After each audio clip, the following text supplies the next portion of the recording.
Ali est mahorais. Il vit depuis toujours sur l'île de Mayotte, quelque part au milieu de l'océan Indien. Il travaille comme agent des eaux et forêts et veille jour et nuit sur la réserve marine de Sazilay. Mayotte est située à quelques milles de la côte nord-ouest de Madagascar.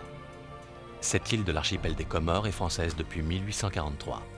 Elle a été découverte il y a 500 ans par des navigateurs arabes. Sinbad le marin avait surnommé l'archipel Jazaïr al-Kamar, les îles de la Lune, transformées au cours du temps en Kamar, puis Comores.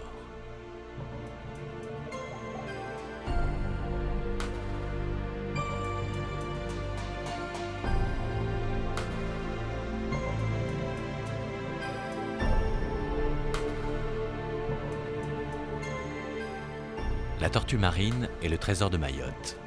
Près d'1 millier d'entre elles a élu domicile ici, dans le parc de Sazilay, au sud-est de l'île.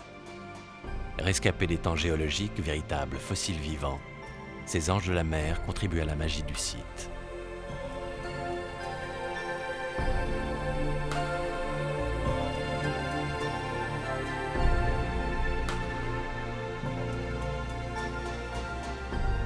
Très convoitées par l'homme, les tortues se sont raréfiées.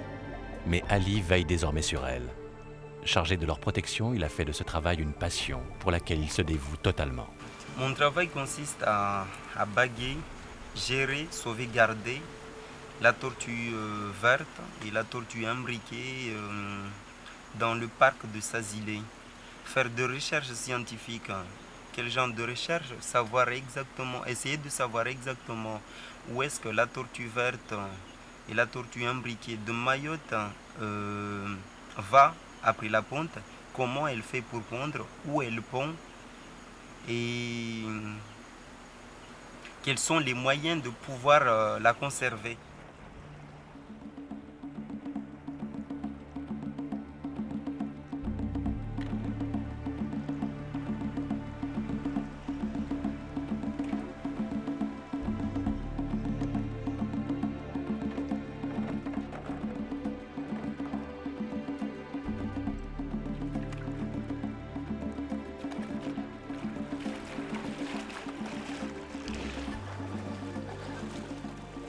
Les plages de Sazilay sont un des lieux préférés des tortues. Elles peuvent y pondre en toute tranquillité, sans craindre d'être dérangées.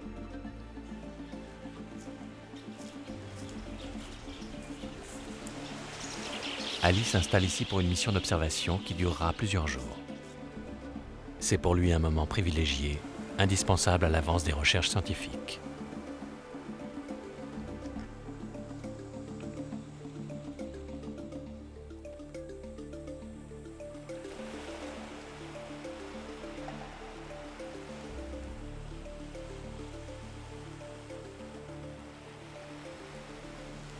Depuis 2 ans qu'il travaille pour les eaux et forêts, Ali est souvent seul pour effectuer ce type de mission. Un campement rudimentaire et quelques outils lui suffiront. S'il est vrai que les moyens humains et matériels sont encore faibles à Mayotte, la prise de conscience des autorités en faveur de la tortue marine a déjà permis quelques améliorations. Une vingtaine d'agents forestiers vient donner exceptionnellement un coup de main pour les patrouilles anti-braconnage. Et ils sont désormais 3 agents à être affectés en permanence à la surveillance des tortues.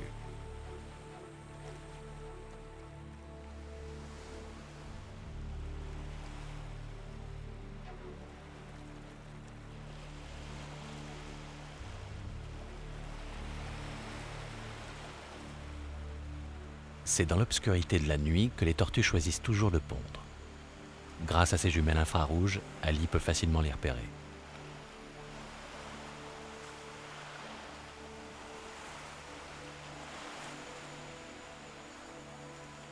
Après s'être hissée péniblement tout en haut de la plage, la tortue cherche un endroit sec pour creuser son nid. Avec ses pattes, elle rejette le sable vers l'arrière de manière à s'enterrer presque complètement. Une opération qui lui prendra près d'1 heure. Une fois le trou de ponte achevé, elle pond en moyenne une centaine d'œufs blancs dont la coquille est molle.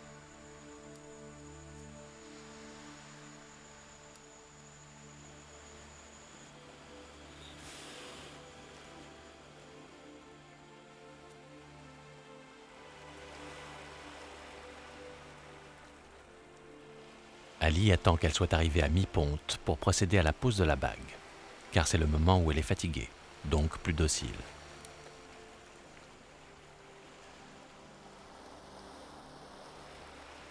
Le marquage des tortues est l'outil essentiel pour reconnaître les espèces et leurs caractéristiques.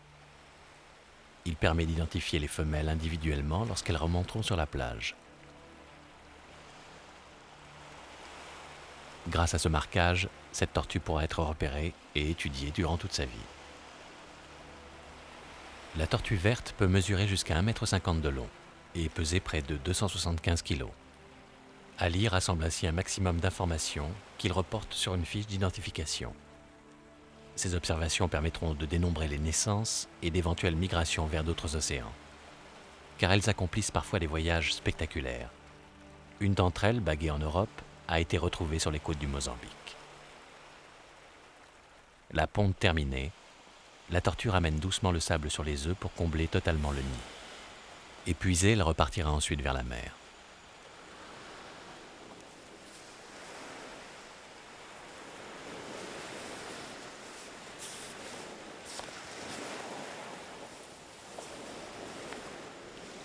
Certaines tortues montent sur la plage, cherchent un endroit mais ne l'ayant pas trouvé, elles rebroussent chemin sans avoir pondu.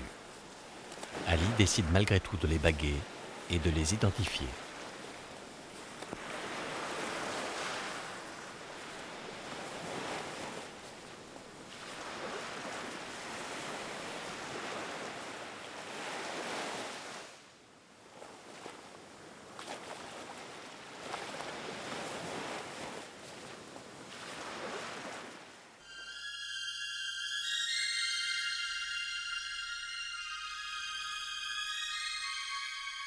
C'est au lever du soleil, 2 mois après la ponte, que les petits font surface.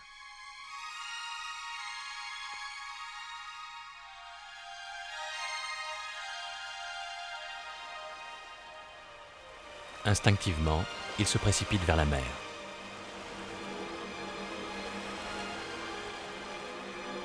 Les plus hardis ne feront pas le régal des oiseaux prédateurs. Les plus chanceux échapperont aux poissons affamés.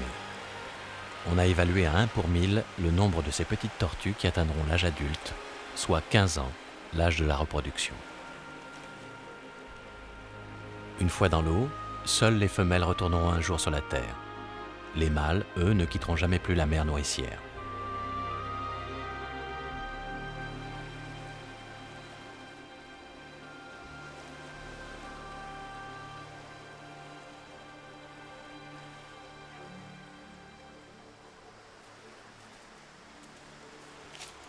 Le travail d'Ali consiste aussi à rechercher les nids. À l'aide d'un bâton, il repère ceux dont les œufs ont éclos pour compter le nombre des naissances.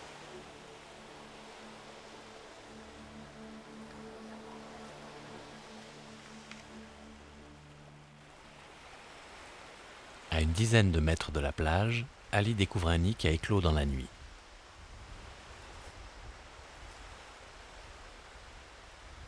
Il dégage l'épaisse couche de sable qui le recouvre pour chercher les coquilles. Une opération qui lui permet parfois de sauver un petit resté coincé dans son berceau trop humide.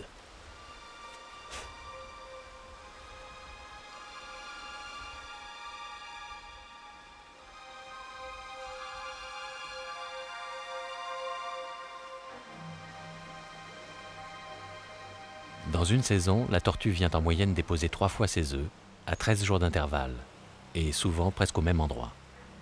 Certaines peuvent pondre jusqu'à 11 fois en 5 mois sur la même plage.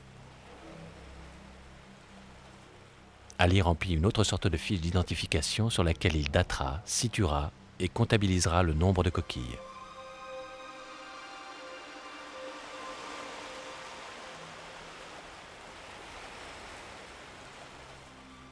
Les tortues ne choisissent pas toujours l'endroit idéal. Parfois, elles pondent trop près du rivage. Les fortes marées inondent alors les nids et les détruisent. Ali découvre avec déception ces dizaines de petits qui ne verront jamais le jour.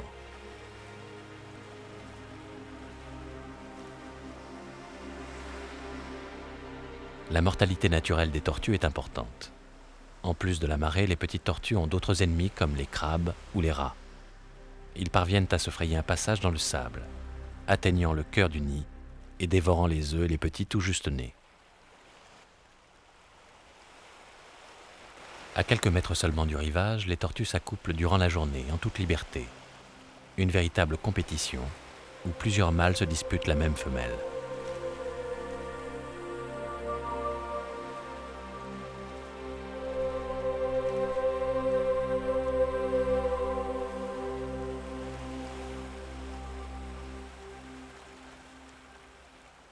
Les eaux et forêts, ça m'avait tellement, ça me plaisait tellement bien dès le début parce que d'abord, eau, ça voulait dire pour moi nager et que quand j'étais petit, j'aimais nager. On me trouvait tout le temps à la mer en train de nager et on me disait c'est dangereux, mais moi ça me plaisait. Et puis forêt, ça voulait dire pour moi la campagne et que quand j'étais petit, moi, j'ai mon père qui est cultivateur, ma mère qui est aussi cultivatrice, mais pas beaucoup. Et j'étais tout le temps à la campagne avec mon père. Donc c'était déjà quelque chose que je connaissais déjà. Donc eau et forêt, ça voulait dire déjà, ça voulait dire quelque chose de grande importance pour moi. Quelque chose que je savais déjà, que je faisais déjà et que je savais déjà. Et puis après, bon, une fois que je suis aux eaux et forêts, on m'a proposé de travailler sur la nature, surtout sur la tortue. Moi, il n'y avait pas aucun problème parce que côté protection, moi je suis pour, surtout sur la nature.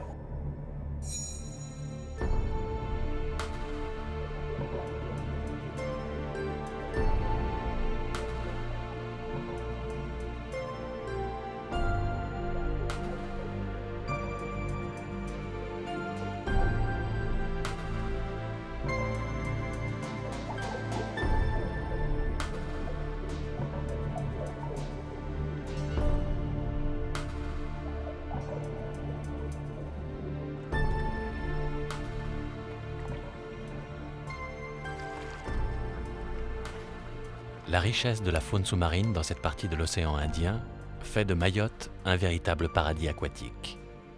L'immense barrière de corail qui ceinture l'île veille sur ses splendeurs et les protège.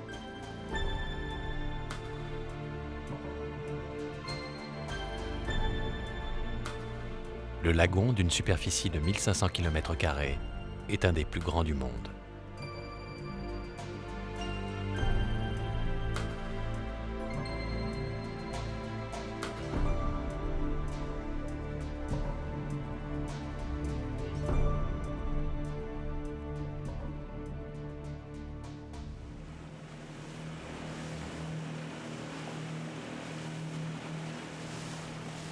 Toutes les semaines, Ali et Pierre patrouillent dans la réserve marine du lagon.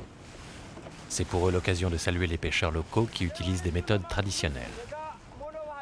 La pêche à la palangrotte et à la traîne y sont toujours autorisées.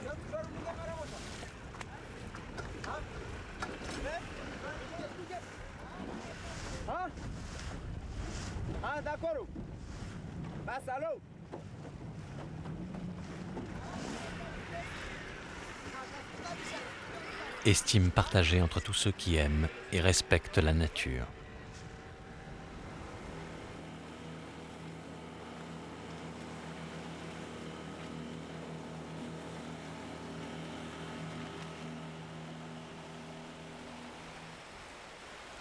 Mais les rencontres ne sont pas toujours amicales.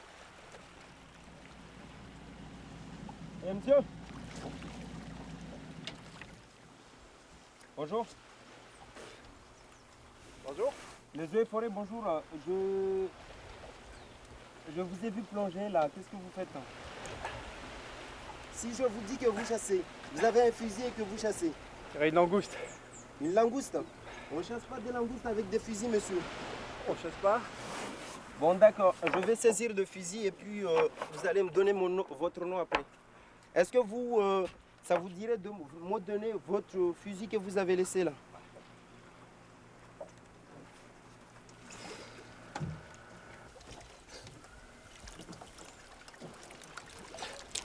Merci.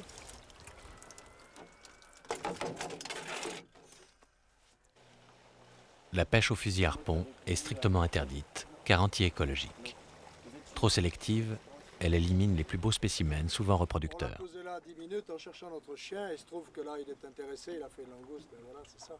Mais Il n'y a pas de problème. Je comprends très bien. On reconnaît tout ce que vous voulez. Nous sommes très compréhensifs. Nous savons qu'on n'a pas le droit de faire ça. Monsieur, je vous Les ai braconniers risquent une amende qui peut s'élever à 4 000 francs et se faire confisquer leur bateau. Vous n'avez pas vu un chien Vous jaune n'avez pas vu un chien jaune? On j'ai le pas cherche vu un depuis chien, 4 moi. jours. harnais et un collier? J'ai pas vu un chien, moi. Eh bien, c'est dommage parce qu'on était venu pour ça. Ces carapaces et ces tortues naturalisées auraient probablement fait la joie de quelques touristes en mal de décoration murale. L'écaille de tortue est très prisée. On en fait des boîtes ou encore des montures de lunettes. Ce butin a été saisi sur un boutre et aurait rapporté une belle somme d'argent à ces revendeurs clandestins.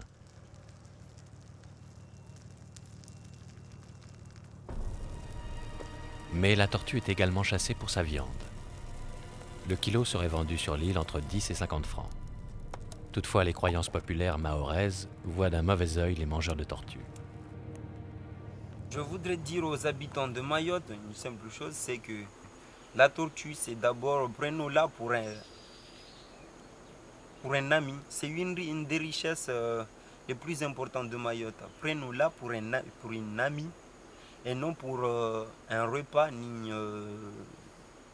Et comprenons surtout richesse, pas dans le côté la tuer pour gagner des sous ou la tuer pour la manger, mais comprenons richesse du côté paysage.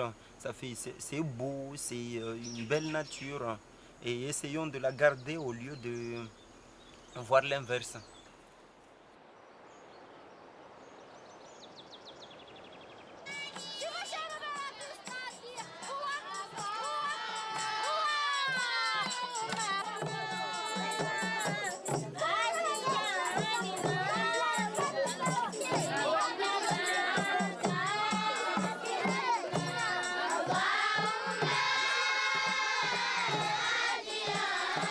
Les Mahorais ont conservé intactes la plupart de leurs traditions. Ils aiment conter de vieilles histoires, mais surtout célébrer avec faste tous les événements de la vie. Les fêtes sont très fréquentes dans l'île. Bien que l'islam ait pris une place considérable dans tout l'archipel, où près de 99% de la population est musulmane, certaines pratiques animistes sont encore observées.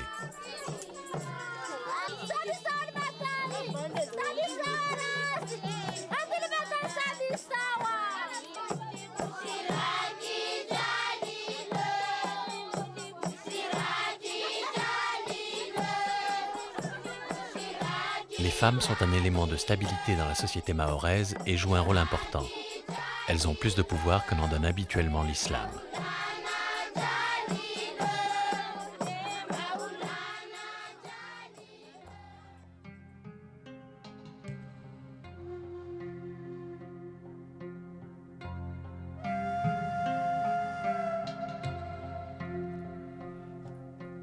Ali aime aussi parcourir les sentiers de ce paradis tropical, le mont Chungi.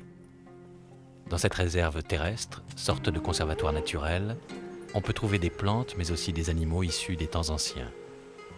Un foisonnement d'espèces les plus rares, comme les maquis, cousins des grands lémuriens malgaches. Ils vivent en troupe et habitent dans des troncs d'arbres qu'ils ont creusés. D'ordinaire très sauvages, ils se laissent facilement approcher dans cet endroit, car ils s'y sentent en sécurité.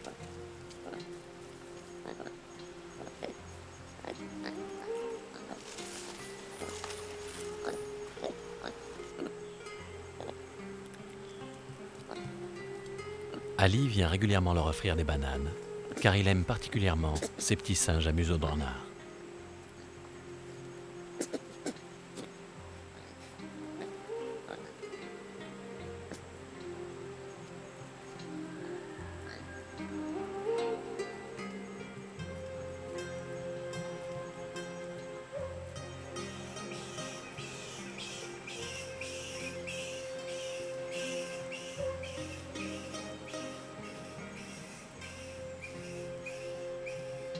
Dans ces terres lointaines, l'abondance des fruits sauvages fait aussi le régal des roussettes. Une espèce de chauve-souris géante, exclusivement végétarienne.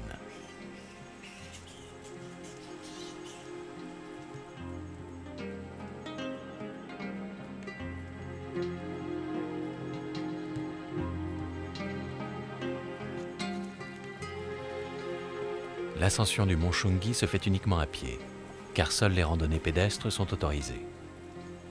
Une occasion pour Ali de profiter de cette nature exubérante et parfumée, et de contempler les superbes panoramas sur toute l'île et son lagon.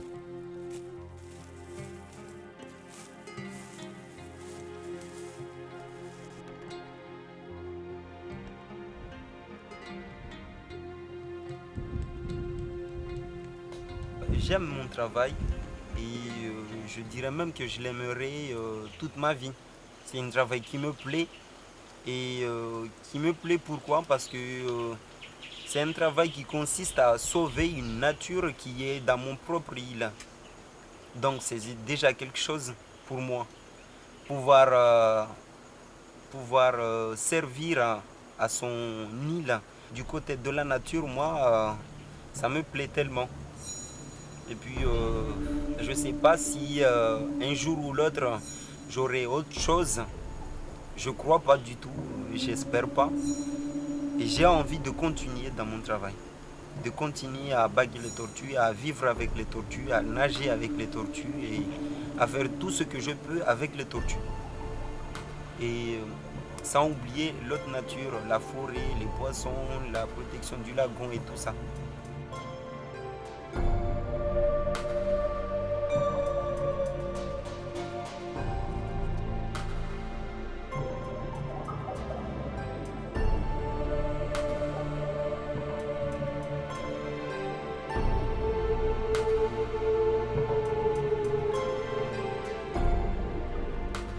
La légende mahoraise raconte qu'un jour de famine, les poissons se sont réunis pour savoir qui serait mangé. Ils se sont demandé, mais qui donc est absent? Tortue. Ainsi, c'est Tortue qui sera mangée. À ce moment-là, Tortue n'avait pas encore de carapace. Et elle leur dit, « Ainsi, vous avez décidé de me manger car c'est moi seul qui manquais. C'est comme si vous disiez que Dieu n'était pas là. » Elle se mit alors à réciter des versets du Coran, et une carapace lui descendit sur le dos. Depuis ce jour, aucun poisson n'a pu dévorer la déesse de la mer.